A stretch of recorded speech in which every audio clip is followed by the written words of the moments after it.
Big boss Malayalam season 7 പുതിയ promo വന്നിട്ടുണ്ട്. നമ്മുടെ അക്ബറും അതേപോലെ അനീഷേട്ടനും തമ്മിലുള്ളൊരു അടിയാണ്. എന്താ അടി എന്ന് പറഞ്ഞാൽ അനീഷേട്ടൻ സുപ്രഭാതം പറയുന്നതിനെ ചൊല്ലിയാണ്. അവിടെ എന്താണ് അതിന് മുന്നേ സംസാരിച്ചുള്ള ഡിസ്കഷൻ എന്ന് നമുക്കറിയത്തില്ല. എങ്കിലും നമ്മുടെ അക്ബർ പറയുന്നത് എന്താന്ന് വെച്ചാൽ ഇത്രയും നാളും വന്ന നാളിൽ സ്റ്റാർട്ടിങ്ങിൽ ഗുഡ് മോർണിംഗ് പറഞ്ഞുകൊണ്ടിരുന്ന ആള് ഒരു 3-4 എപ്പിസോഡ് കഴിഞ്ഞപ്പോൾ തൊട്ട് സുപ്രഭാതം പറയാൻ തുടങ്ങി. അത് ഇത്ര വലിയ തെറ്റാണോ? സുപ്രഭാതം മലയാളം ബിഗ് ബോസ് അല്ലേ, അതിൽ സുപ്രഭാതം എന്ന് പറയുന്നതിൽ ഇപ്പം എന്തെങ്കിലും തെറ്റുണ്ടോ?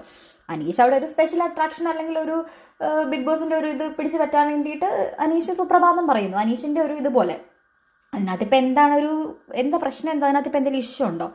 അത് അക്ബർ ഇപ്പം ഇവിടെ എടുത്തിടുന്നത് എന്തിനാണെന്ന് മനസ്സിലാവുന്നില്ല. അപ്പം അനീഷേട്ടൻ പറയുന്നുണ്ട് നട്ടാൽ കിളിർക്കാത്ത നുണ പറയുന്നു എന്നൊക്കെ തിരിച്ച് പറയുന്നുണ്ട്.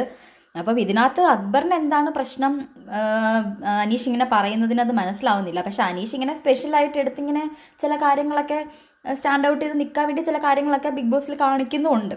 അപ്പം ലാലേട്ടൻ വന്ന് പറയുന്നത് എന്താണ്, മോശമാണോ സുപ്രഭാതം, എത്ര മോശമാണെന്ന് ചോദിക്കുമ്പോൾ അക്ബർ പറയുന്നത് രണ്ടും നല്ലതാണെന്ന്. അപ്പം അനീഷ് എന്നെ സമ്മതിക്കുന്നുണ്ട്. അനീഷ് 3-4 ദിവസം ഗുഡ് മോർണിംഗ് ആണ്, പിന്നീടാണ് സുപ്രഭാതമാക്കിയതെന്ന്.